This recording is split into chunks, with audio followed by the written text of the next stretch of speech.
নমস্কার। আশা করি আপনাদের প্রত্যেকের WBPSC ক্লার্কশিপের যে ডেসক্রিপটিভ প্রিপারেশন খুব ভালো করে চলছে। আমরা আপনাদের প্রস্তুতিকে আরও এনহ্যান্স করার জন্য যে মক টেস্ট সিরিজ এনেছি, আজকে মক টেস্ট নাম্বার 6, যেটা অলরেডি আমার আগের ভিডিওটায় আপলোড করা আছে, এবং এখানে আমরা এই মক টেস্ট 6-এর যে অ্যান্সার সেটা আমরা করব এবং সেটা খুব বিস্তারিতভাবে আলোচনা করব প্রত্যেকটা পয়েন্ট ধরে ধরে। এখানকার যে রিপোর্ট যেটা থাকবে বা যেটাই আমরা আলোচনা করব সেটা আরও অন্য কিভাবে লেখা যায়, অন্য আঙ্গিকে সেটাকে কি করে বিশ্লেষণ করা যায়, সেই জিনিসগুলো দেখব, যেটা আপনাদের প্রস্তুতি পর্বকে আরও ভালোভাবে সাহায্য করবে। আপনারা অলরেডি প্রিপারেশন নিচ্ছেন, প্র্যাকটিস করছেন রোজ, সেটা আমি জানি। আপনাদের প্রস্তুতিটাকে আরও সুন্দর করে দেওয়াটাই আমাদের মূল লক্ষ্য, এবং তার জন্যই এই মক টেস্ট সিরিজ। ঠিক আছে, 6টা রাইটিং লিখতে হবে 55 মিনিটের মধ্যে, তবেই কিন্তু পরীক্ষার সময় এরকম একটা স্পিড অ্যাকিউরেসি মেনটেন থাকবে।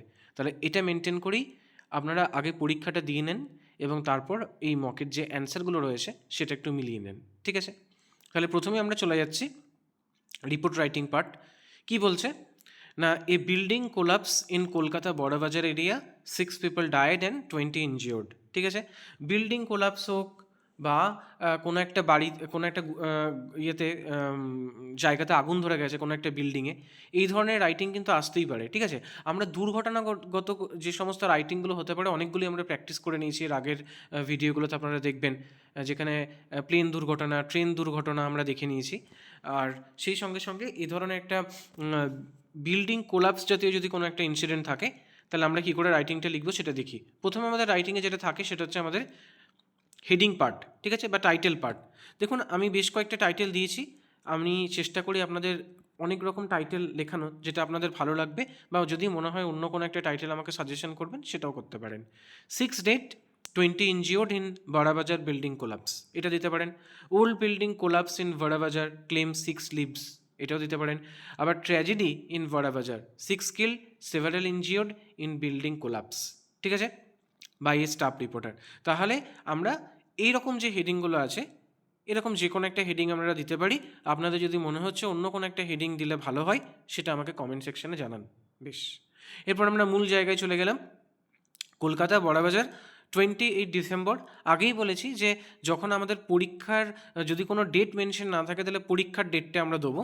তাহলে কী লিখছে দেখুন, 6 people lost their live and at least 20 others were injured when an old building collapsed in the Barabazar area of central Kolkata on yesterday morning. ঠিক আছে, আপনারা চাইলে সেন্ট্রাল কলকাতা, শুধু কলকাতা দিতে পারেন, সেন্ট্রাল কলকাতা না দিলেও চলবে। ঠিক আছে, যেহেতু বড়বাজারটা সেন্ট্রাল কলকাতার মধ্যে পড়ে বলে আমি এটা দিয়েছি। The incident took place around 8 AM in a crowded locality causing panic among local resident. তার মানে আমার প্রথমে এখানে বর্ণনাটা দেওয়া হলো, এবং দেখুন এগুলো কতটা কমন। যদি কোনো একটা বিল্ডিংয়ে অগ্নিসংযোগ দেয়, তাহলে সেখানেও কিন্তু একটা ক্রাউডেড লোকালিটির মধ্যেই অগ্নিসংযোগটা হয়েছে, সেখানে লোকাল রেসিডেন্টের মধ্যে একটা আতঙ্ক দেখা দিয়েছে। ঠিক আছে, এবং হতাহত বা দুর্ঘটনায় যে যারা আহত হয়েছেন তাদের একটা ইনফরমেশন কিন্তু এই প্রথম পার্টটাতে চলে গেল। এর পরের যে পার্টটা, সেখানে আমরা বিস্তারিত আলোচনা করব। তাহলে এরপর আমাদের পরের পার্টগুলোতে কী কী আসতে পারে না, ঘটনাটা কখন হয়েছিল, মানে কিভাবে হয়েছিল, যেটা প্রত্যক্ষদর্শীরা দেখছেন, এবং তারপর স্থানীয় মানুষরা ছুটে আসবেন, পুলিশ প্রশাসন ছুটে আসবেন, রেস্কিউ টিম ছুটে আসবেন, যারা আহত হয়েছেন তাদেরকে হসপিটালাইজড করা হবে। তাহলে এই ধরনের একটা বিষয় চলে আসে। এবং দেখুন, প্রত্যেকটা রিপোর্ট, মানে আমরা এক একটা রিপোর্ট করলে কিন্তু অনেক রিপোর্ট আপনারা লিখে দিতে পারবেন। ঠিক আছে, যে কোনো রিপোর্টই কিন্তু আপনাদের লেখা হয়ে যাবে যদি আপনারা এই প্যাটার্নগুলো একটু সূক্ষ্মভাবে ফলো করেন বা একটু তৈরি করে নেন। ঠিক আছে, বেশ, তাহলে তার পরের পার্টটাতে আমরা চলে যাচ্ছি। কি বলছে দেখুন, according to the source the building was very old and in poor condition. অবশ্যই, suddenly a large portion of its collapse trapping many people under the debris. Debris মানে হচ্ছে স্তূপ, ধ্বংসস্তূপ, যেটা স্তূপ। Hearing a loud noise, local people rush to help and inform the police and fire brigade. অবশ্যই police fire ব্রিগেডকে inform করতে হবে। Rescue team from the fire and emergency service, police and disaster management department reach the spot quickly. বেশ, they started rescue operation using heavy machines. The injured were taken to nearby hospital where several are reported to be in serious condition. তাহলে দেখুন, almost আমরা অনেকটা জায়গা এখানে cover করে নিলাম। ঠিক আছে? এর পরের যে পার্টটা সেটা হচ্ছে প্রশাসনের তরফ থেকে কি করা হয়েছে, আরও কি কি পদক্ষেপ নেওয়া হয়েছে, কম্পেনসেশন দেয়া, ঠিক আছে, সেখানে ছুটে যাওয়া অফিসিয়ালদের, এই বিষয়গুলো থাকবে। তাহলে কি বলছে, senior official visited the site to supervise the rescue work, the area was seal to avoid further danger, the authorities have ordered an enquiry to find out the exact cause of the collapse. The state government has announced compensation for the family of the deceased. ঠিক আছে, তারা যে সমস্ত family affected হয়েছে, family সেটা আপনারা বলতে পারেন কম্পেনসেশন, মানে হচ্ছে ক্ষতিপূরণ দেয়া। ঠিক আছে, তাহলে সেখানে একটা ইনভেস্টিগেশনের জন্য বলা হলো এবং সুপারভাইজ করার জন্য জায়গাটা মানে কতটা মানে ওয়ার্ক চলছে বা সেই জায়গাগুলো মেনটেন হচ্ছে কিনা সেটা দেখার জন্য সিনিয়র অফিসিয়ালরা ভিজিট করলো। তাহলে এই হচ্ছে মূলত আমাদের রিপোর্ট রাইটিং। এভাবে আমরা লিখতে পারি। যদি রিপোর্ট রাইটিংটাকে অন্য কোনোভাবে লেখা যায় বা আরও কোনো যদি পয়েন্ট অ্যাড করতে হয়, সেটা আমাকে কিন্তু অবশ্যই কমেন্ট সেকশনে জানাবেন। বেশ, এরপর আমরা চলে যাবো প্রেসি পার্টটাতে। কি বলছে প্রেসিটা একটু ভালো করে পড়ি। দ্য ডিজায়ার মানে ইচ্ছা, the desire to collect make it's appearance very early in life, মানে সংগ্রহ করার যে ইচ্ছা সেটা আমাদের জীবনের খুব মানে শুরু থেকে, একদম প্রাথমিক জীবন থেকে কিন্তু এটা আমাদের লক্ষ্য করা যায়। Hardly a little boy is to be found who does not collect something, marble, stamp, coin, cheese লেভেল অর বার্ডস এগ, মানে এরকম ছোট ছেলে পাওয়াই যায় না যে কিছু না কিছু কালেকশন করেনি, তাই তো? গুলি মার্বেল যেটা বলছে, স্ট্যাম্প কালেকশন একটা হবি থাকে ছোটোবেলায়, কয়েন কালেকশন করা, চিজ লেভেল মানে হচ্ছে ওই প্যাকেটগুলোকে কালেকশন করা, ঠিক আছে, কোনো একটা জিনিসের, আর বার্ডস এগ অর্থাৎ পাখির ডিম কালেকশন করা। Children are concern not so much with the quality of the things they gather as with the number, মানে যারা ছোট থাকে তাদের কাছে কোন জিনিসটা তারা কালেক্ট করছে তার কিন্তু কোয়ালিটি কিছু ম্যাটার করে না, যে জিনিসটা কেমন, বরং ম্যাটার করে কোনটা ম্যাটার করে, সংখ্যাটা ম্যাটার করে, তাই না? They will proudly tell you they have 4876 stamps and go on counting and recounting them, তারা কিন্তু এটা গর্ব করে বলবে যে আমার কাছে 4876টা স্ট্যাম্প আছে, এবং সেটা তারা বারবার গোনে, মানে গুনছে আবার গুনছে। Like a miser going through his hoard, কি সুন্দর একটা ইডিয়ামস এটা, মানে যে মিজার মানে হচ্ছে কৃপণ, তাহলে গোয়িং থ্রু হিজ হোড মানে হচ্ছে কৃপণ যেমন তার সম্পদকে আঁকড়ে ধরে থাকে, একজন যে কৃপণ মানুষ সে তো তার সে তাকে কিপটে বলে, সে কোনো কিছু খরচা করতে চায় না, তাহলে কৃপণ যেমন তার সম্পত্তিটাকে আঁকড়ে ধরে থাকে, ঠিক তেমনি ছোটোবেলাতেও কিন্তু আমরা এইভাবেই জিনিসগুলোকে আঁকড়ে ধরে রাখি, ঠিক আছে। They engage in a primitive kind of barter, আচ্ছা, দে এনগেজ মানে তারা ব্যস্ত থাকে প্রিমিটিভ মানে হচ্ছে মানে পুরনো যুগের, তাই তো। আর বাটার মানে হচ্ছে কি, বাটার মানে হচ্ছে বিনিময় প্রথা, মানে আগে আগে যেমন সেই বিনিময় প্রথা ছিল যে আমরা দেখেছি যে মশলার বিনিময়ে ধন সম্পদ দেয়া ছিল, তো তখন তো কারেন্সি ছিল না, বিনিময় প্রথা ছিল। তার মানে তারা সেই প্রাচীন যুগের যে মানে সেই বিনিময় প্রথা, সেইটাতে তারা কিন্তু এনগেজ থাকে। অ্যান্ড ড্রাইভ হার্ড বার্গেন্স, আচ্ছা, মানে এবং তীব্র বাদানুবাদও করে, আচ্ছা, দর কষাকষি করে যেটাকে বলা হচ্ছে। 2 ম্যাচ বক্সেস ইকুয়াল 4 স্ট্যাম্প, অর্থাৎ 2টো ম্যাচ বক্স মানে হচ্ছে 4টা স্ট্যাম্পের সমান, অ্যান্ড সো অন, এইভাবে। Most of us grow out of this tendency, আমরা অধিকাংশে কিন্তু এই টেন্ডেন্সি নিয়েই কিন্তু আমরা বড় হয়েছি।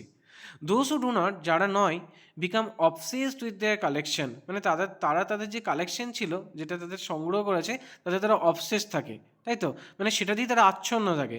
And throughout their lives go on adding to them relentlessly, তার মানে কি, মানে অক্লান্তভাবে কিন্তু তারা কালেকশন করতেই থাকে, জিনিস জোগাড় করতেই থাকে। ক্লাসিফাইং দেম সাইন্টিফিক্যালি, মানে তারা সেই জিনিসগুলো আবার শ্রেণীবিভাগও করে। And boring their friends with long account of their progress, এবং তারা কীভাবে এগিয়েছে এসব নিয়ে বিস্তারিত বলতে বলতে তাদের বন্ধুদেরকেও বোর করে, যে আমি এটা করেছি, আমি সেটা করেছি, এরকম বন্ধুরাও বোর হয় আর কি। Those few who have made a successful job of collecting money, মানে যারা মানে একটা সাফল্যের সাথে যারা চাকরি করে, যারা পয়সা জোগাড় করতে পারে, fine new and exciting toy to buy, মানে একটা খুব নতুন এবং একটা বেশ সুন্দর রকম একটা টয় মানে একটা খেলনা কিনলো, এক্সপেন্সিভ অ্যান্টিক মানে প্রাচীন যে সমস্ত জিনিসগুলো হয় সেরকম একটা দুর্মূল্য জিনিস কিনলো, রেয়ার পিকচার মানে যেটা দুষ্প্রাপ্য একটা ছবি, and autograph manuscript, autograph collection করলো, বা ম্যানুস্ক্রিপ্ট মানে হচ্ছে পাণ্ডুলিপি, রিপ্লেস দ্য টিন সোলজার মানে এই যে সেই খেলনা যে সোলজার মানে খেলনা সৈনিকগুলো যারা খেলতো সেটা কিন্তু বড় হতে হতে সেটাগুলো আবার রিপ্লেস হতে থাকে, and cigarette cards of their childhood, তাদের ছোটোদের বেলায় যে ওই টিনের সোলজার এবং যে সিগারেটের কার্ড থাকে সেইগুলো কিন্তু আস্তে আস্তে রিপ্লেস হতে শুরু করে।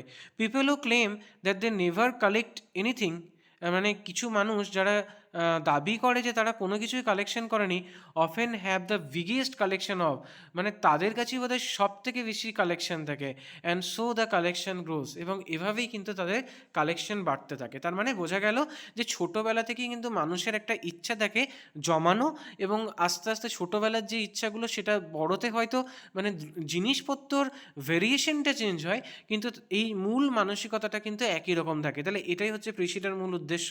তাহলে এবার আমরা কৃষিটা লিখব, দেখি প্রথমে কি বলছে। প্রথম টাইটেল হচ্ছে কি, দ্য হ্যাবিট অফ কালেক্টিং, ঠিক আছে, সংগ্রহ করার যে ইচ্ছা বা হ্যাবিট।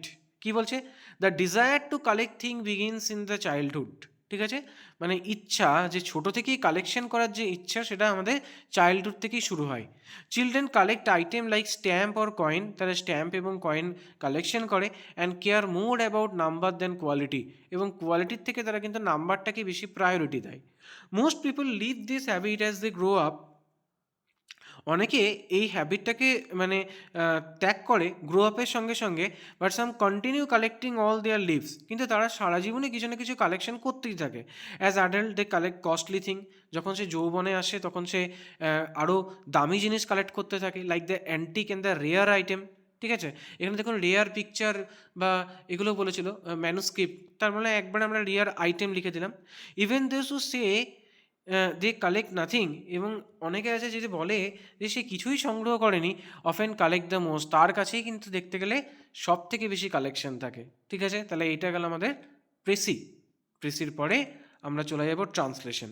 পিকে দেশ সরকারের বই থেকেই ট্রান্সলেশন, এবং বিভিন্ন রকম পিকে দেশ সরকারের যেগুলো আমার মনে হয়েছে যে ট্রান্সলেশনগুলো প্র্যাকটিস করা উচিত আমি সেভাবেই দিয়েছি, একদম বাছাই করা এই ট্রান্সলেশনগুলো।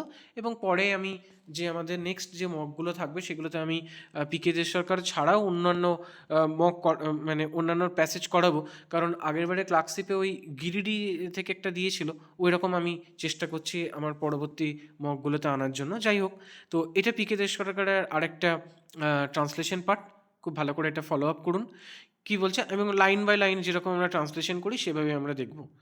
দাদা স্কুলে যাইবার সময় মাঝে মাঝে আমাকে সঙ্গে করে লইয়া যাইতেন। When my elder brother went to school, দাদা যখন স্কুলে যেতেন, হি সামটাইমস, ঠিক আছে, বা took me along with him, তার সঙ্গে নিয়ে যেতেন। দেখুন এখানে হি সামটাইমস বলছে, মানে এখানে ইউজ টু আপনি বলতে পারেন, ইউজ টু মানে হচ্ছে পাস্ট হ্যাবিট, ঠিক আছে, তাহলে he sometime took me along with him, বা he use to took me along with, use to take me along with him, এটা আপনি বলতে পারেন। দাদাদের মাস্টারটি বড় ভালো মানুষ ছিলেন, his teacher was a very good man. এখানে দাদাদের বলছে, মানে এখানে হিজ বললেও হবে, his teacher was very good man.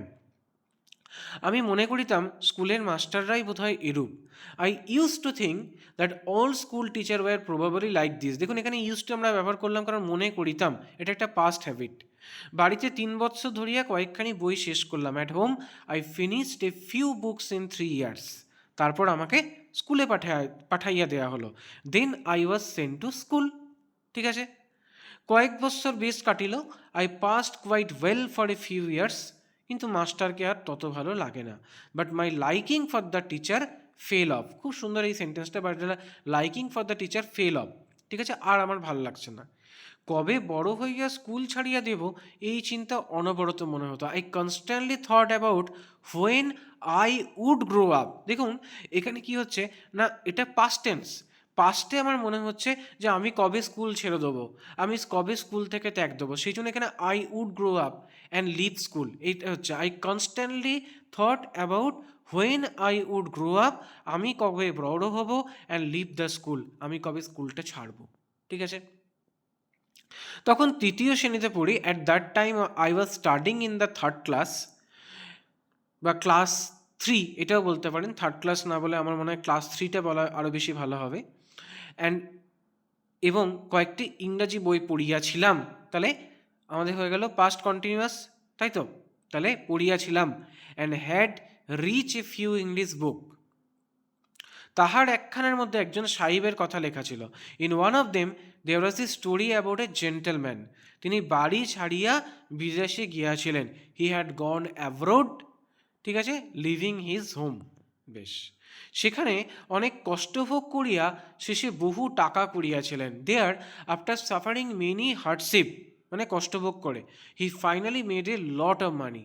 সাহেব যে বয়সে বাড়ি ছাড়িয়াছিলেন, হোয়েন এ মিলাইয়া দেখিলাম, মানে when I compare the age, ঠিক আছে, আমারও এখন সেই বয়স।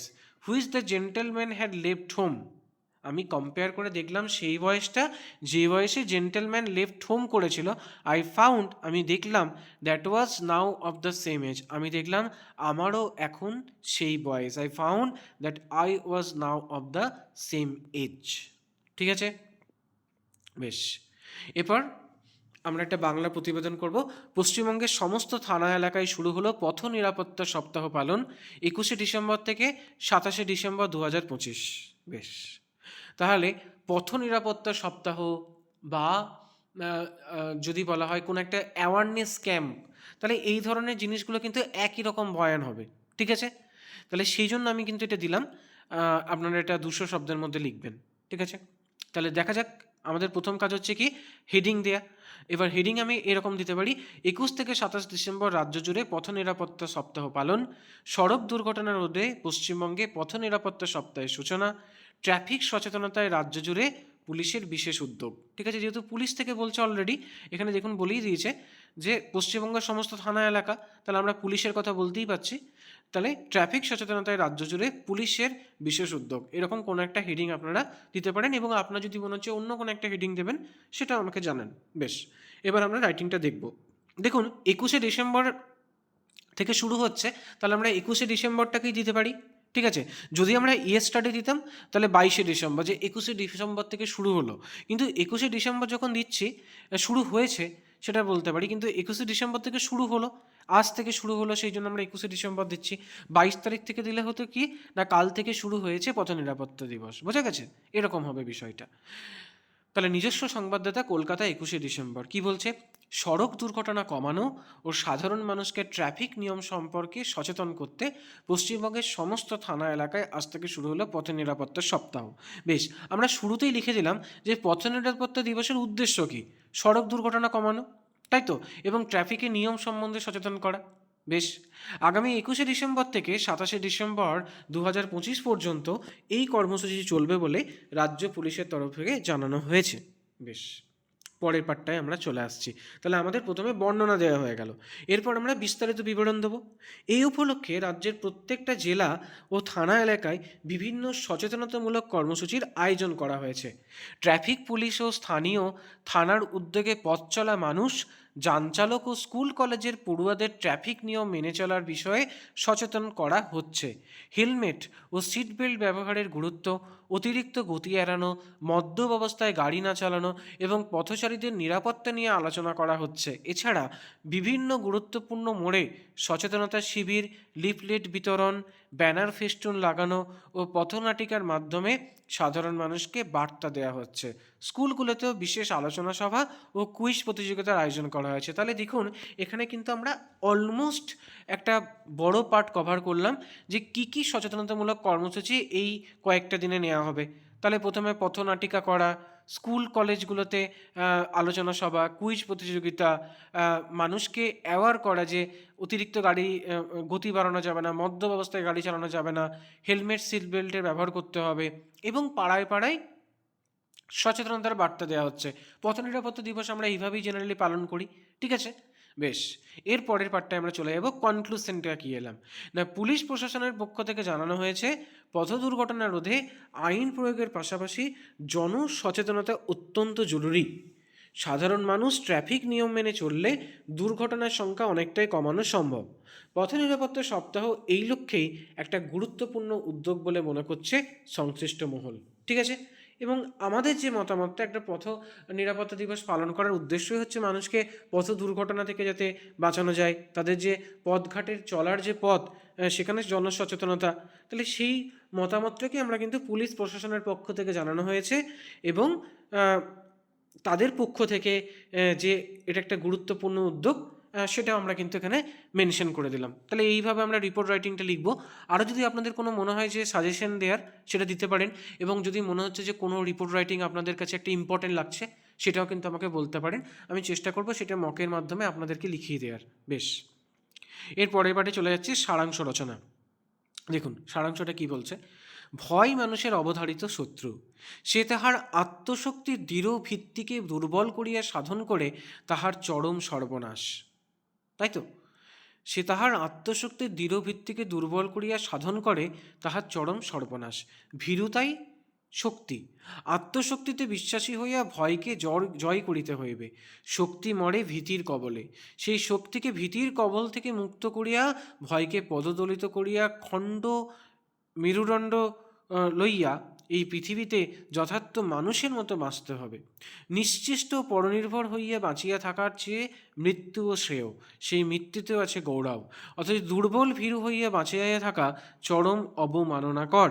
যাহারা ভীত ভয়ের গুহায় যারা সারা জীবন আত্মগোপন করিয়া থাকে, যাহারা মৃত্যুর পূর্বে বহু বছর মরে, তাহারা মানবতার কলঙ্ক। মানুষ তাহাদের প্রতি শ্রদ্ধাহীন, ইতিহাস তাহাদের সম্পর্কে কঠিনভাবে নীরব। ঘৃণ্য ও বিকৃত জীবনই তাদের শ্রেষ্ঠ পুরস্কার। তাহলে মোটামুটি বোঝা গেল তো কি বলছে, যে আমাদেরকে ভয়কে জয় করতে হবে, কারণ শক্তি মানে ভয়কে জয় করার মধ্যে যে শক্তি, সেখানে কিন্তু জীবনের সফলতা রয়েছে, এবং ভীরু মানুষ জীবনে খুব একটা প্রোগ্রেস করতে পারে না। এইরকমই হচ্ছে সারাংশটা। আমরা সারাংশ লিখবো, একটা টাইটেল দেবো, এবং 1/3 ওয়ার্ডে খুব প্রাঞ্জল ভাষাতে আমরা লেখার চেষ্টা করব এই সারাংশটা। ঠিক আছে, তাহলে আমরা দেখি সারাংশটা কীভাবে লেখা যায়। না, সাহসিকতাই জীবনে উন্নতির সোপান। ঠিক আছে, এটা আমরা দিলাম হেডিং। আচ্ছা, কি বলছে, ভয় মানুষের শত্রুসমূহের অন্যতম শত্রু, সকল উন্নতির প্রতিবন্ধক স্বরূপ। ভীতু মানুষ কখনো উন্নতি করতে পারে না, তারা মরার আগে বহু বছর মরে থাকে। ভয় জয় করাই হলো জীবনের উন্নতির প্রধান চাবিকাঠি। ভয়ের কবলে পড়ে যারা নিশ্চেষ্ট অকর্মণ্য হয়ে জীবন কাটায়, মানুষ কোনোদিন তাদের শ্রদ্ধা করে না, সম্মান করে না। ঠিক আছে, তাহলে এটা গেল আমাদের যে সারাংশ পাঠটা। এরপর আমরা চলে আসছি বঙ্গানুবাদ। এটা ছিল বঙ্গানুবাদ। বঙ্গানুবাদটাকে আমরা দুটো পার্টে ভাগ করে নিচ্ছি, যাতে আমরা সেন্টেন্স টু সেন্টেন্স আমরা ট্রান্সলেট করতে পারি বা বঙ্গানুবাদ করতে পারি। ইট হ্যাজ বিন অবজার্ভ, এটা দেখা গেছে বা জানা গেছে, that the earliest word use by the children, ঠিক আছে, আর mainly name of things and people. না, প্রাচীনকালে যে সমস্ত শব্দ শিশুদের কণ্ঠে ধ্বনিত হয়েছিল, তা প্রধানত দ্রব্য এবং মানুষের নাম।